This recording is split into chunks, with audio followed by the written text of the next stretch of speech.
irmãos, mais uma vez a paz do Senhor. Vamos abrir a Bíblia, irmãos, livro de Atos, Atos dos Apóstolos, capítulo 12.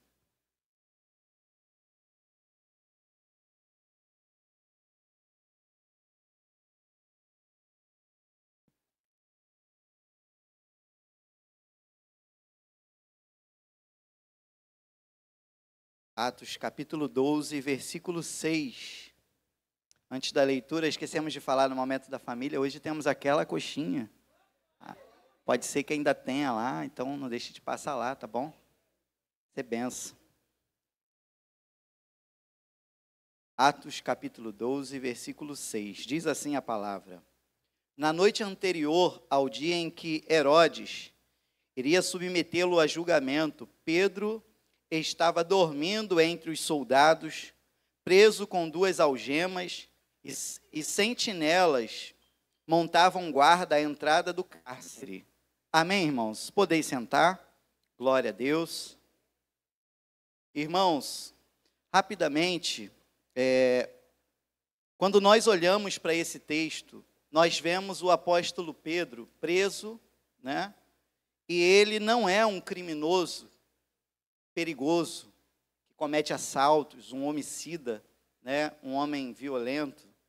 Pedro tinha seu jeitinho particular.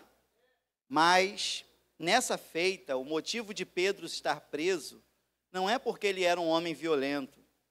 Ele estava preso porque ele era um discípulo de Jesus e ele estava sofrendo agora a perseguição. Um pouco antes de Pedro ser preso, o rei Herodes tinha matado Tiago, né? Um dos principais discípulos de Jesus, um dos 12, à espada.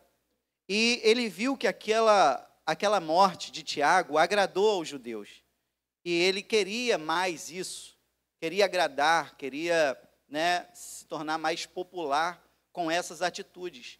Então, ele ter matado Tiago e logo prendido Pedro, certamente Pedro seria morto, certamente, porque ele já buscava satisfazer os judeus com essa morte.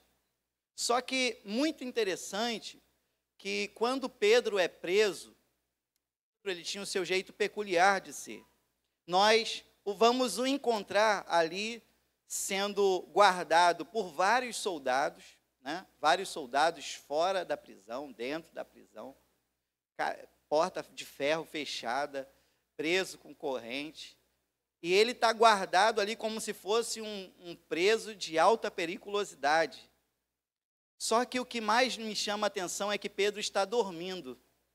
Ele está para morrer, né? É certo que ele vai morrer, mas ele está dormindo. Nós podemos olhar para o apóstolo Pedro, né? Ter uma visão assim, entrar dentro daquela cadeia e olhar para ele lá, dormindo, roncando, babando. Pensar assim, ele está esgotado fisicamente, esse homem está muito cansado. Nós podemos ver Pedro assim, deve estar muito cansado, o cara vai morrer e está dormindo. O certo é ele estar apavorado, perdeu o sono, né? Aquela adrenalina, né? Vou morrer, eles vão me matar, já mataram o Tiago. Não, mas o cara está dormindo. Nós podemos enxergar isso como um esgotamento físico, mas eu não vejo dessa maneira. Eu acredito que a maioria dos estudiosos da Bíblia não vê Pedro cansado e esgotado ali. Na verdade, aquele sono de Pedro, sabe, aquela soneca que Pedro está tirando na prisão, indica outra coisa. Nos faz olhar para Pedro de outra maneira. Esse não é o mesmo Pedro. Já está dormindo agora? Isso não é o mesmo Pedro. Porque na minha, né, visão, e eu não posso falar a minha visão, tem que falar o que a Bíblia diz, mas a gente vai interpretando de acordo com a história, o contexto da vida dele, né? Aquele sono de Pedro indica outras coisas, indica que Pedro está se sentindo seguro, né? Paz em meio à possibilidade de ser morto. Isso indica que Pedro está sentindo paz na iminência de sua morte. Quem vai sentir isso? Como que vai sentir isso? Ele está vivendo uma firmeza de fé. Só vai acontecer comigo aquilo que Deus permitir que aconteça. Então Tiago morreu. E nós não temos como explicar isso, porque Pedro não morreu. Nós não temos como explicar por que um Deus permite morrer e o outro não. São questionamentos que nós vamos passar toda a vida fazendo e não vamos entender. Só que Pedro, mesmo Tiago sendo morto, ele revela, ele mostra ali uma firmeza de fé. Tiago morreu, e se for para eu morrer, eu vou morrer também, mas só vai acontecer comigo aquilo que Deus permitir. Outra coisa, o equilíbrio emocional. Ele não está lá, irmãos, procurando alguma coisa para lixar a grade. Ele não está arrumando uma colher para cavar um túnel. Ele está dormindo. Isso mostra equilíbrio emocional na vida de Pedro. Não está gritando, não está desesperado. Me tira daqui, me solta. Não, ele está dormindo. E outra coisa, quem fugia da morte estava agora disposto a morrer. Então, ao meu ver, Pedro dormindo não revela apenas um homem cansado e esgotado. Não, revela um outro Pedro. E nós vamos acompanhar toda a história de Pedro. Eu vou tentar ser breve nessa história. A Bíblia fala sobre o chamado de Pedro, o encontro de Pedro com Jesus, naquele dia que Jesus estava na praia, pediu o barco emprestado de Pedro. Poxa, posso usar o seu barco para dar uma palavra aqui? Pode, mestre. Aí Jesus usou o barco de Pedro, pregou para a multidão, e depois chamou Pedro para ir pescar no mar alto, né? No mar mais profundo.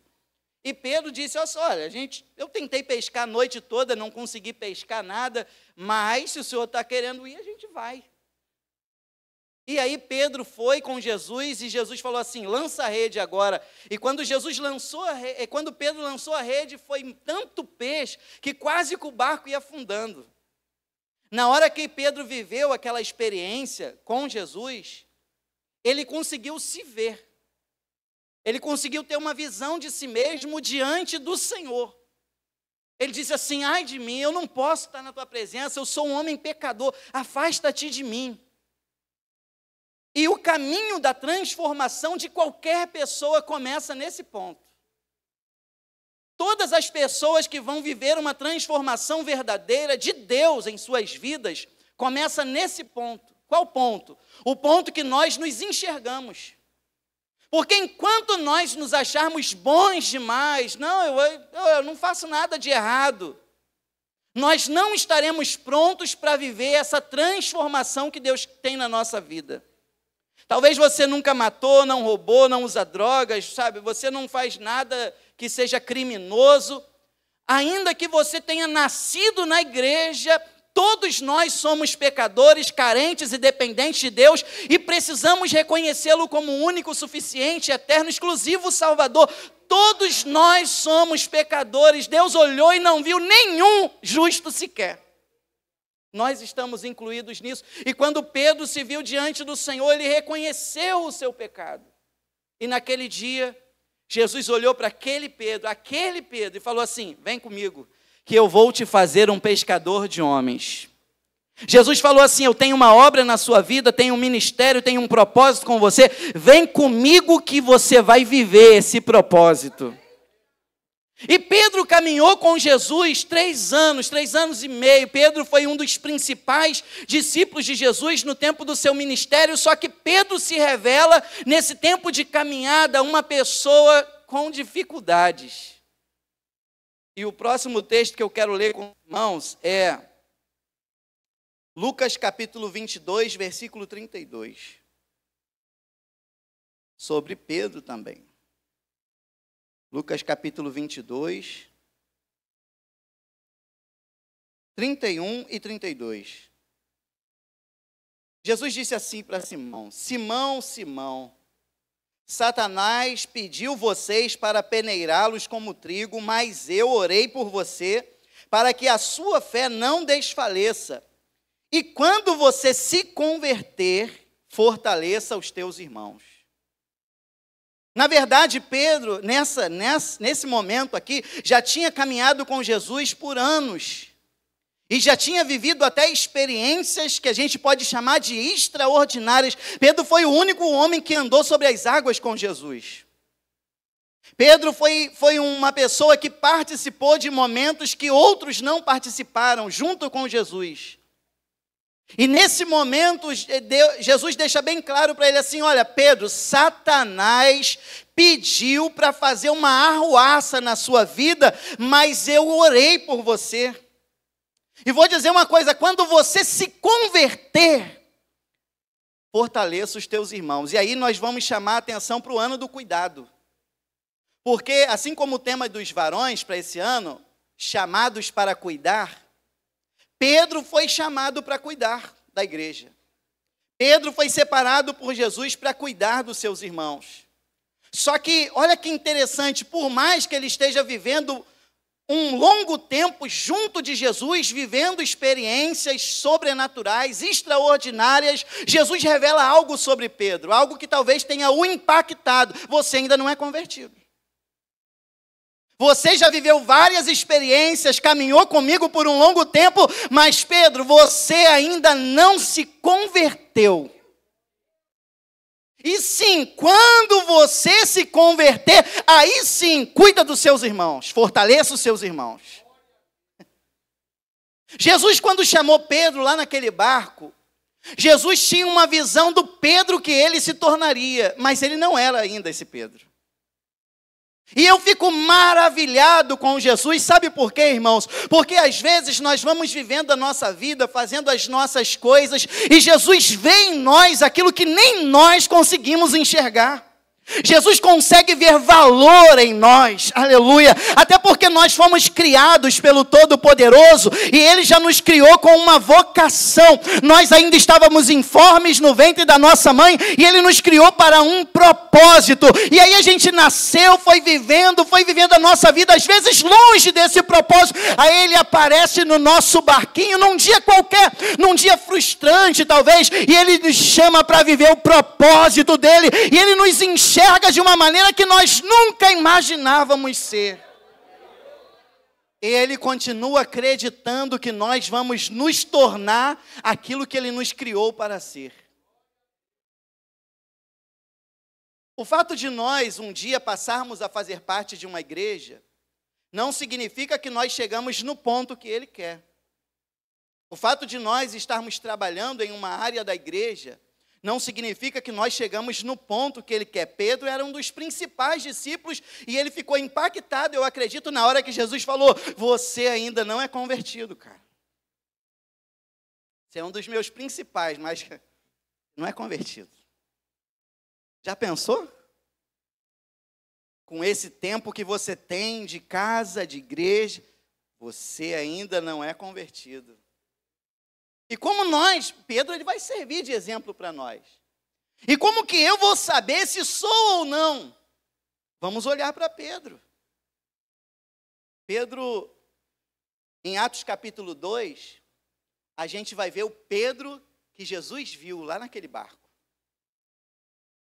Mas antes de chegar ao capítulo 2 de Atos, onde Pedro prega a palavra corajosamente, e quase 3.000 almas se convertem, e logo depois ele é preso, está na prisão dormindo. Esse é o Pedro que Jesus viu lá no barco. Mas não era, naquele dia ele não era. Eu quero te falar uma coisa: Jesus viu algo de você que talvez ainda não seja. Jesus te viu lá na frente de um jeito que talvez não seja o jeito que você está hoje. A grande questão é: você quer chegar nesse ponto? Você quer se tornar esse Pedro que dorme na iminência de sua própria morte? Você quer se tornar esse Pedro cheio do Espírito Santo, pescador de homens? Quem quer se tornar o Pedro que Jesus planejou? Aleluia! Vamos olhar para o Pedro. Mateus capítulo 16, versículo 13 ao 23.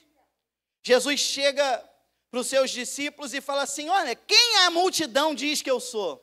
Uns dizem que sou Elias, outros dizem que sou João Batista, outros dizem que sou um profeta. Ok, a multidão tem muitas opiniões sobre mim, mas vocês, quem vocês dizem que eu sou?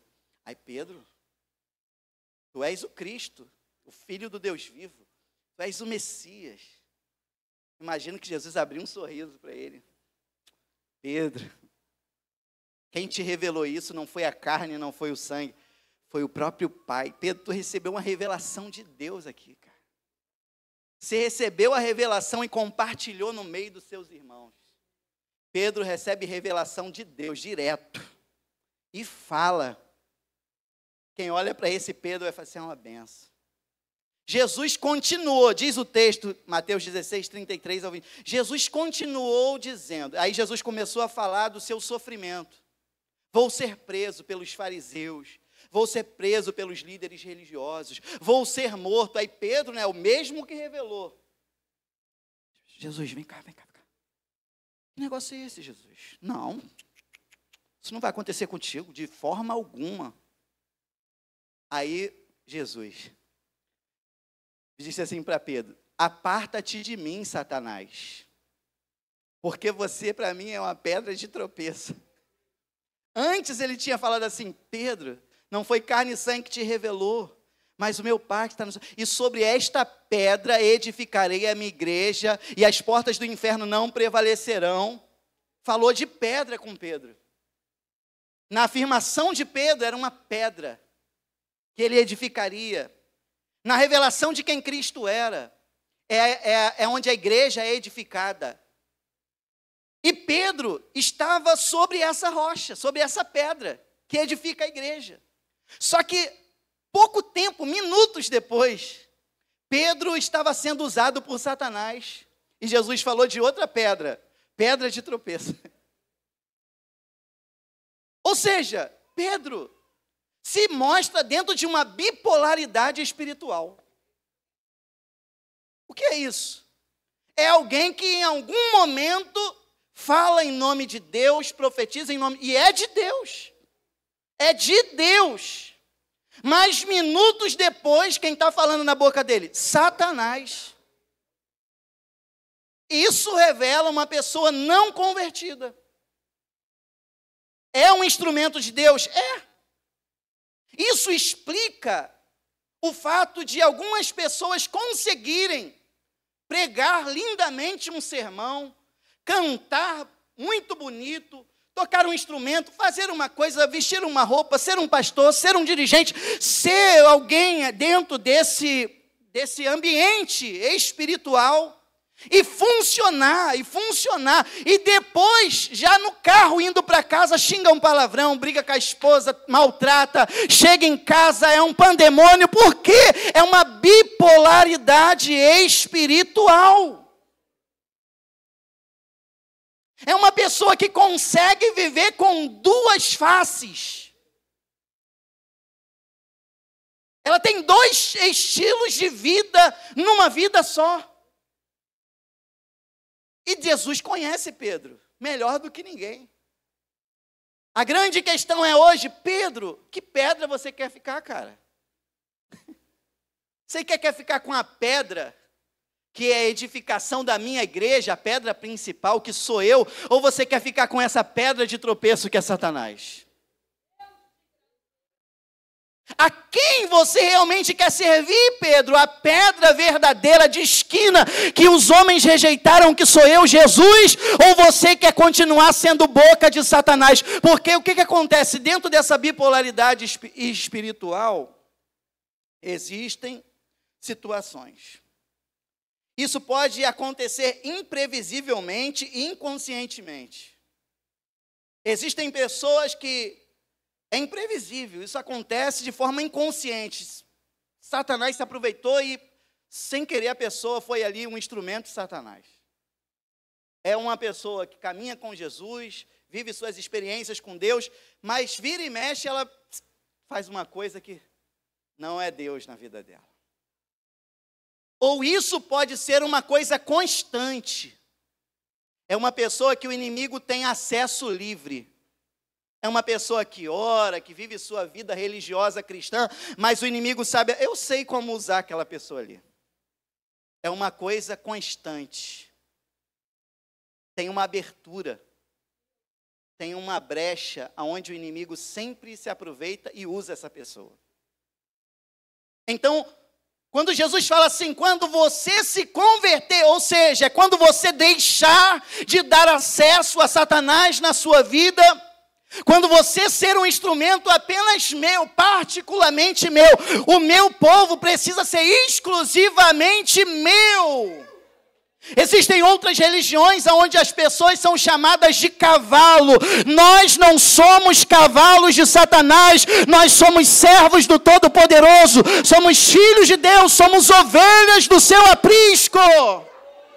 E Satanás não pode mais nos tocar, ele não pode mais nos usar, porque ele não pode habitar no mesmo espaço que o Espírito Santo. Aleluia! Mas eu tenho certeza que naquela praia Jesus viu Pedro, um outro Pedro. Aqui ele ainda não era esse Pedro. Mateus, capítulo 26, versículo 31 ao 35. Pedro.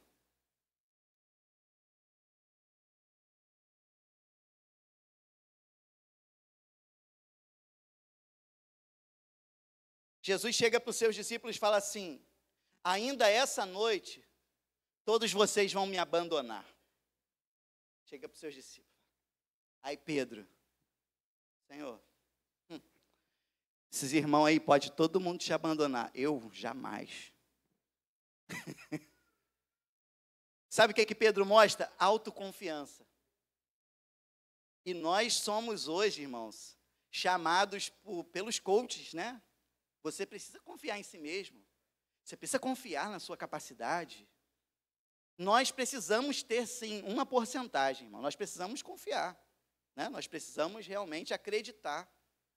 Se você tem metas na sua vida, você precisa acreditar no seu potencial, no potencial que Deus te deu. Agora, Pedro, ele era tão arrogante, que o próprio Jesus está falando: vocês todos vão me abandonar. Não, Senhor. Sabe o que Pedro está falando? Isso é mentiroso. É isso que ele está falando. Porque se Jesus está falando, todos vocês vão me abandonar, ele está falando que não? É como se ele dissesse: eu não acredito nisso. Eu não vou chegar nesse ponto. Todos podem te abandonar, menos eu. Pedro está sendo autoconfiante demais. Somos completamente dependentes de Deus, irmãos. Não devemos nos achar superiores do que os outros. E corremos o risco de nos achar mais do que realmente somos. Isso é um perigo para nós. Às vezes nós cometemos o erro de nos acharmos mais do que realmente somos. E nos frustramos com nós mesmos. Acreditávamos que poderíamos chegar em determinado lugar, fazer determinada coisa, e nós não conseguimos. Culpa de quem? Nossa! Porque se dessemos ouvido para Jesus, ele falaria: vocês não têm capacidade, vocês não têm condições, nós nos asseguraríamos.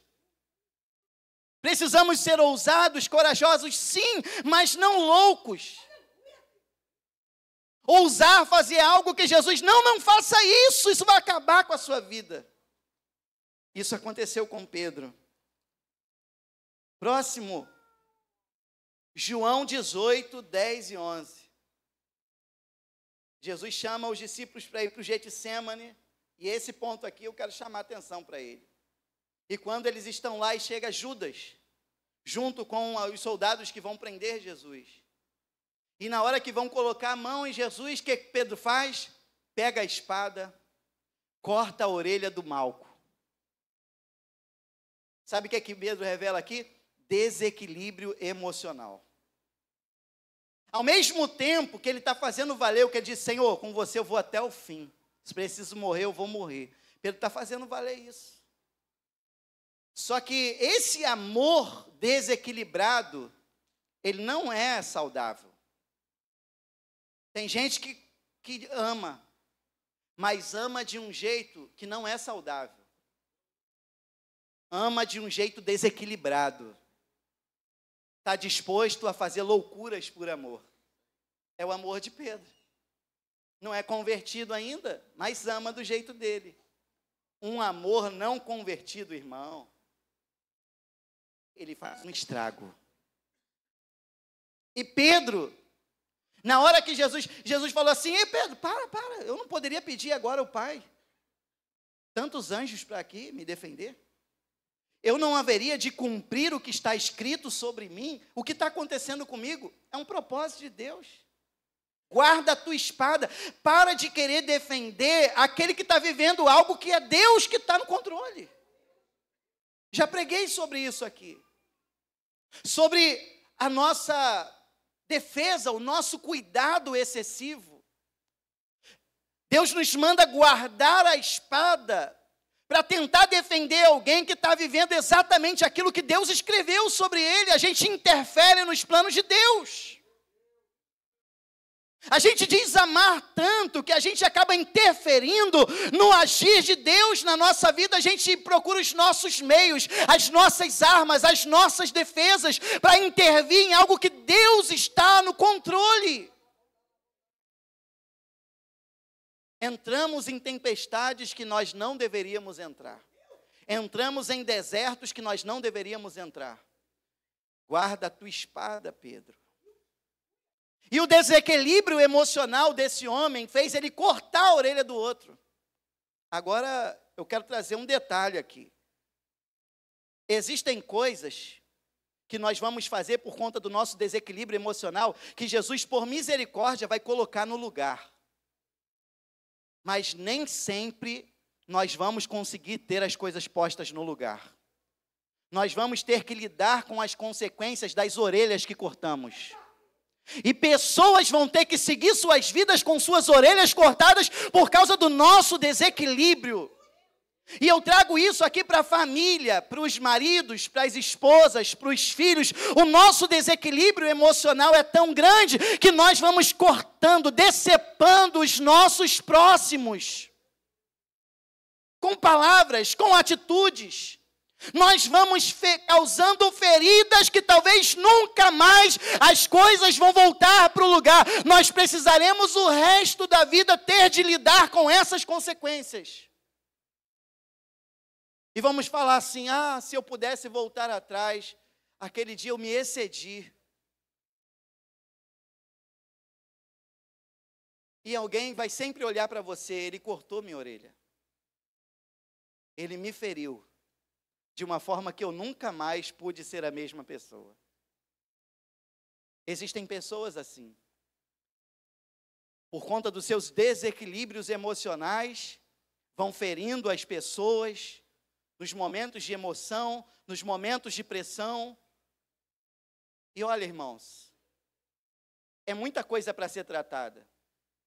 Dizem que quem fere esquece, né? O crente que fere, ele se lembra. E só Deus para curar. Porque você vê aquela pessoa que você feriu e você se sente culpado.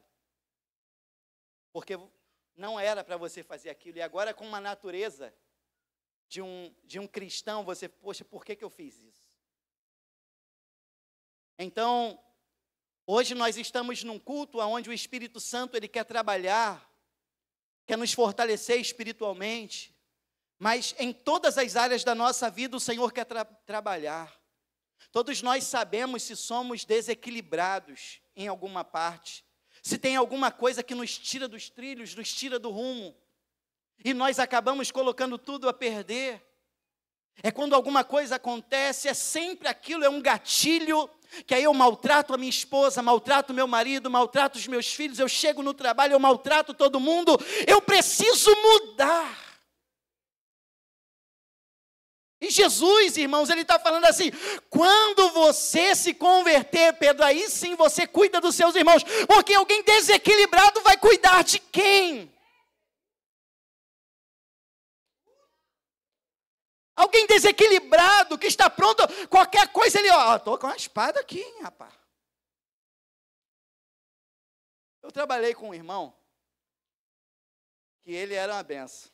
Ele era o Pedro antes. Ele era parrudão assim, né? E quando tinha algum cara que queria arrumar problema, ele falava, Zé Carlos,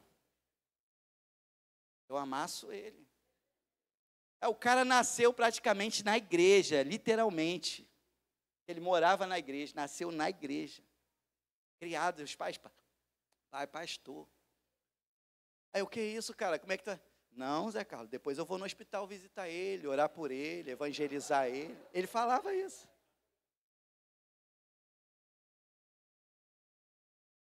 Então tem gente que consegue viver essa vida dupla.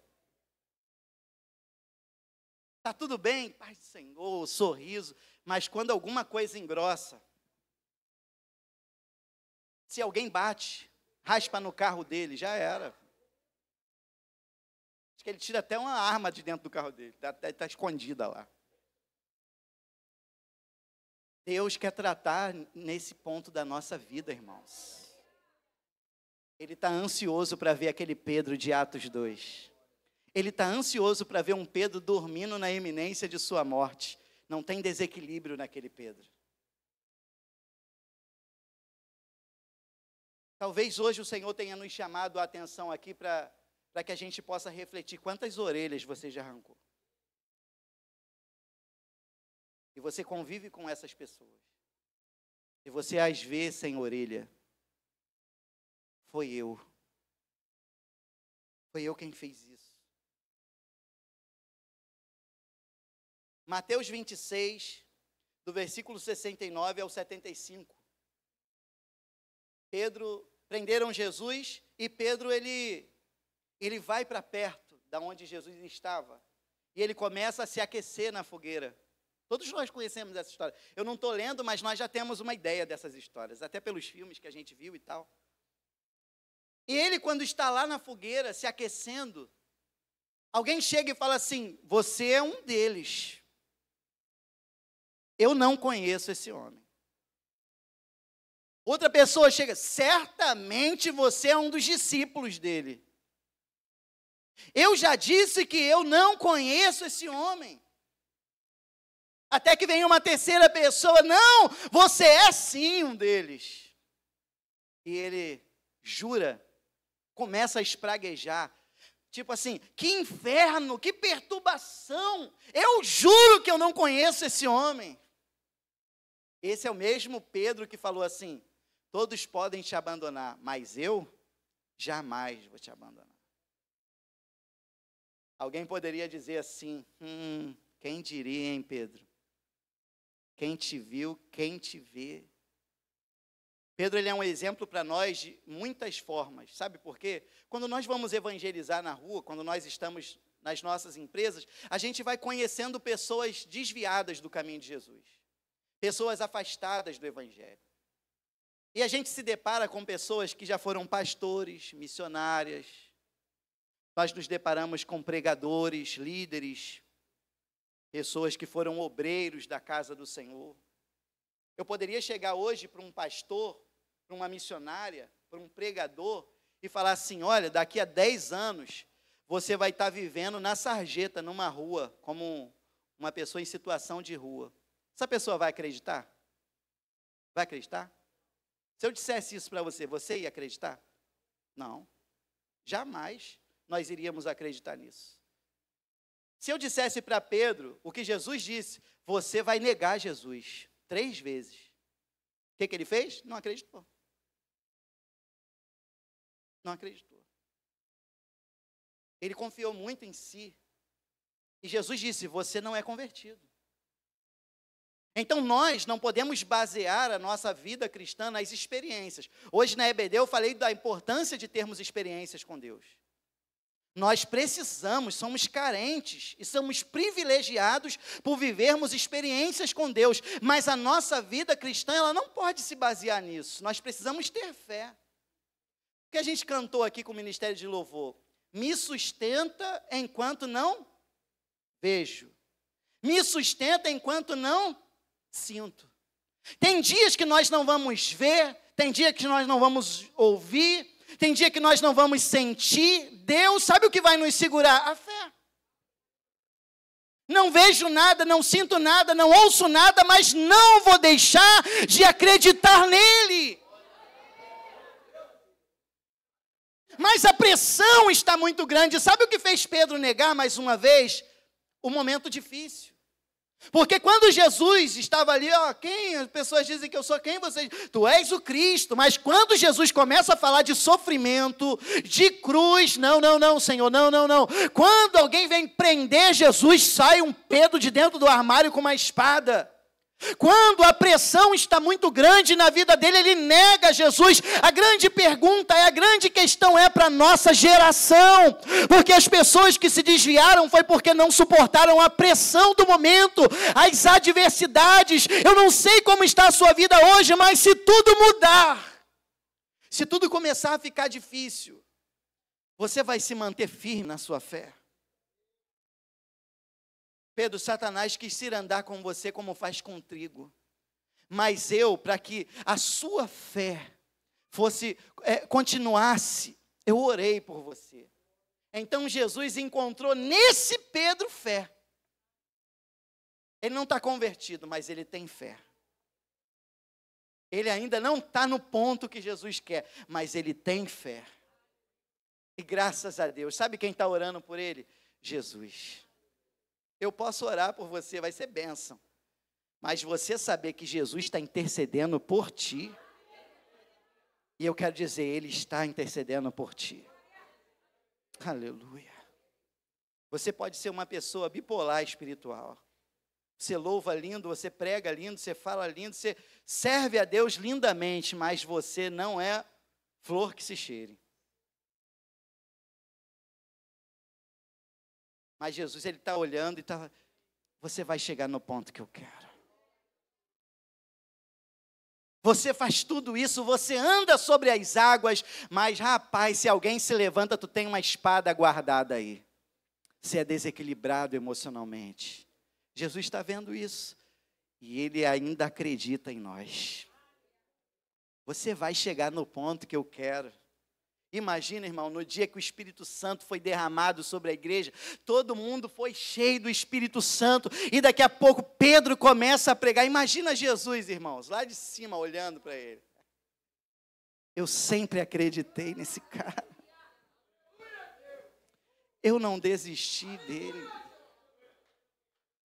Porque no dia que Pedro negou 3 vezes, a Bíblia diz que Jesus iam tirando ele, e Jesus olhou, teve aquela troca de olhares. Eu não conheço ele, ele olhou e eles se olharam na hora.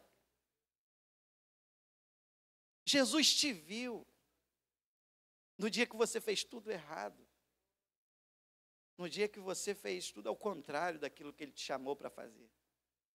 E mesmo assim Ele não desistiu de você. Quando Ele ressuscitou, Ele disse assim para as mulheres: diga aos discípulos e a Pedro. Pedro é um discípulo também. Mas quer deixar bem claro, diz os discípulos e fala para o Pedro que eu vou me encontrar com eles lá. Pessoal, o Senhor falou que vai encontrar com vocês. Era suficiente, mas aí ela tinha que entregar o recado como Jesus. Pedro, e você também. Isso foi direto para você. Ele viu você negando, ele viu você sendo infiel, ele viu você traindo, ele viu você errando, mas ele não desistiu de você. Ele tem um encontro marcado com você. O propósito ainda está de pé, Pedro. Aleluia. Vamos ficar de pé. Glória a Deus. Glória a Deus. Aleluia. Glória a Deus.